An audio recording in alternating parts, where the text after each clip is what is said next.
For many, the word Danish is synonymous with the word design.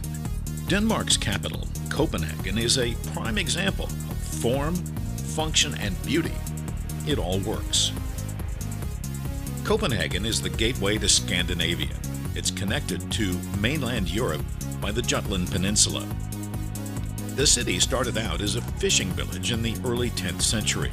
Today, it's the capital and largest city in Denmark, with a metropolitan population of around 2 million. The oldest parts of the city are the most popular with tourists, and it's very walkable. From the central rail station, which has a direct connection to the airport, it's a short walk to Tivoli Gardens, the world's second oldest operating amusement park. It opened in 1843 and entertains about 4.7 million visitors a year. There's a tourist information office just across the street from Tivoli's main entrance. Speaking of streets, thousands of people ride bicycles in Copenhagen, so be very careful not to wander into the bike lanes. City Hall is nearby, and the square is usually filled with people. The statue of one of Denmark's most famous men, author Hans Christian Andersen, sits beside the square looking at Tivoli. Andersen is best known for his fairy tales, including The Little Mermaid and The Emperor's New Clothes. From the northwest corner of the square, you pick up the Strøget, a 1+ mile pedestrian-only street. It was one of Europe's first car-free streets when it opened in the early 1960s. There was a lot of controversy. Merchants and automobile owners were in an uproar. The mayor received death threats. Soon, the wisdom of having a no-car area became apparent. Today, 80,000 pedestrians walk the street each day, enjoying shops, restaurants, and squares, which often host street festivals. The atmosphere is relaxed and friendly, and the good news is, for non-Danish speakers, almost everyone speaks English. Denmark is part of the European Union, but retains its own currency, the kroner, which is widely available in ATMs and most businesses accept debit and credit cards. Denmark has been a constitutional monarchy since 1849. The Danish parliament meets in the old Christianborg Palace. The palace is on an island, which it shares with the Supreme Court and the old stock exchange with its dragon-tailed spire. The current Parliament building was built in 1928, but it's the sixth palace to stand in this place in the last 800 years. A statue of a polar bear in the forecourt symbolizes Danish concern about global warming. Denmark is passionate about reducing its carbon footprint. Today, nearly 30% of all energy comes from renewable sources. The goal is 50% by 2030. One of the fun things to do is to take a canal and harbor tour.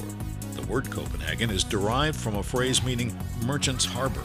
The boats let you hop on and hop off, and the ticket includes hop on, hop off bus transportation for inland sites.